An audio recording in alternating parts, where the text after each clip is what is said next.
Shalom Ubracha, nous nous retrouvons aujourd'hui avec la 5e Mishnah du 5e Perek de Masechet Betzah. Donc comme nous l'avons vu dans les deux Mishnayot précédentes, un homme ne peut déplacer Yom Tov, un objet, une bête, que là où le propriétaire de la bête ou de l'objet peut se déplacer. Comme nous l'avons vu, Réhouven est propriétaire d'une bête et Shimon a emprunté cette bête pendant Yom Tov, et il veut la déplacer. Lui, Shimon, avait fait un hérouv, il pouvait se déplacer au-delà des 2000 amot, alors que Réhouven n'a pas fait de hérouv. Eh bien, Shimon ne pourra pas déplacer la bête de Réhouven, puisqu'à l'entrée de Yom Tov, elle n'était pas chez lui.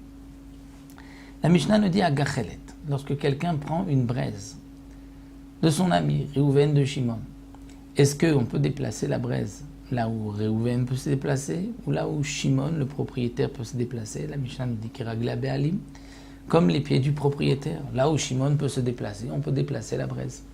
Ve'shal Evet, si Réhouven a pris la flamme, a utilisé la flamme de, on dit Réhouven de Shimon, a utilisé la flamme de Shimon.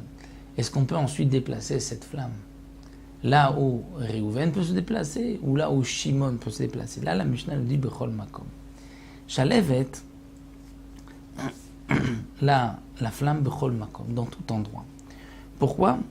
Parce que même si le propriétaire, c'est-à-dire celui qui avait au départ cette flamme, ne peut pas se déplacer là où moi je peux me déplacer, mais la flamme n'a pas de mamachout, n'a rien, c'est quelque chose qui n'est pas palpable, qu'on ne peut pas toucher, qui ne prend pas de place, et donc c'est pour cela qu'on pourra la déplacer n'importe où, là où moi maintenant, qui ai allumé cette bougie grâce à cette flamme-là, je peux me déplacer, je pourrai la déplacer là-bas, je ne tiens pas compte du premier propriétaire. Puisque nous avons parlé du din de la braise, qui elle, on considère qu'elle a un propriétaire, parce qu'il y a mamachout, il y a quelque chose de concret, mais la flamme, il n'y a rien de concret, donc la Mishnah poursuit, nous dit Gachelet shel Egdesh. Si une braise appartient au Beth Amikdash et que quelqu'un va profiter de cette braise, Moalimba, il y a une profanation.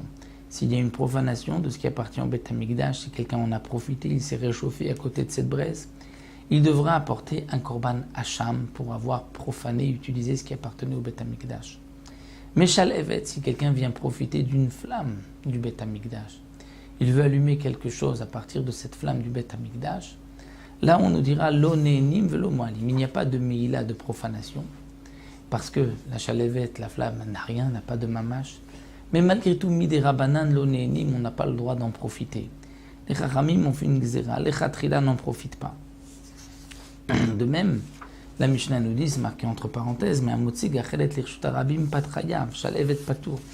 Celui qui va sortir une braise dans le domaine public Shabbat, on va dire qu'il sort du domaine privé vers le domaine public, où il fait 4 amot dans le domaine public, eh bien il a transgressé Shabbat, parce que la braise c'est quelque chose qu'il a porté, alors que Shalevet, il a déplacé une Shalevet, c'est-à-dire juste une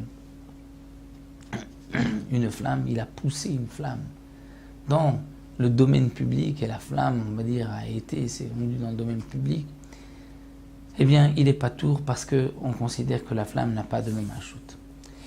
La Mishnah poursuit, nous dit Bor shel yachid, un puits, comme il y en avait à l'époque, où on venait prendre de l'eau de ce puits. Quelqu'un est venu puiser de l'eau d'un puits. Pourra-t-il déplacer l'eau là où lui-même peut se déplacer?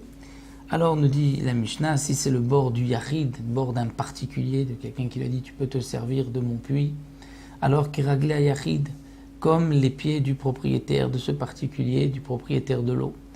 Là où il pouvait lui se déplacer, c'est-à-dire s'il n'avait pas mis de hérouv, on ne pourra pas dépasser 2000 amot, s'il a mis un hérouv, il pourra dépasser 2000 amot, donc celui qui prend cette eau fera aussi comme ce que le propriétaire de l'eau peut faire. Veshelanche otaïr, si le puits appartient aux habitants de la ville, alors kiragle anche otaïr, on pourra déplacer l'eau comme les pieds des habitants de la ville, c'est-à-dire si les habitants de la ville ont 2000 amot tout autour de la ville, donc ils pourront aussi déplacer cette eau aux 2000 amot jusqu'à 2000 amot des habitants de la ville. Quel sera le din si un des habitants de la ville a mis un hérouv au sud?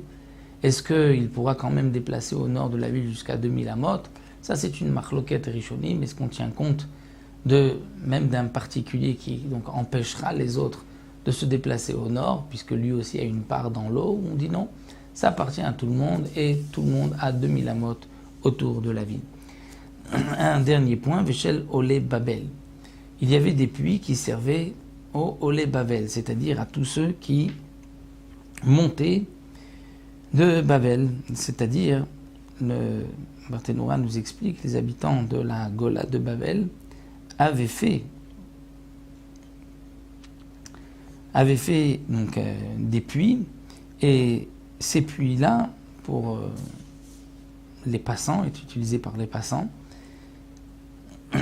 ils vont être, on pourra déplacer l'eau comme les pieds de qui? Là on dira Keragla Memale, c'est-à-dire comme celui qui a rempli l'eau. C'est-à-dire c'est comme si ils avaient dès le départ mis comme condition que tout celui qui se servira de cette eau, c'est pour lui.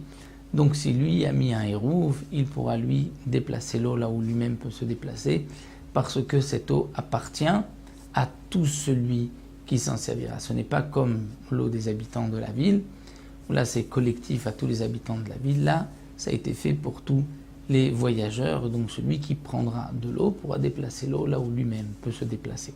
On se retrouvera avec une petite Mishnah, la Mishnah Vav la prochaine fois.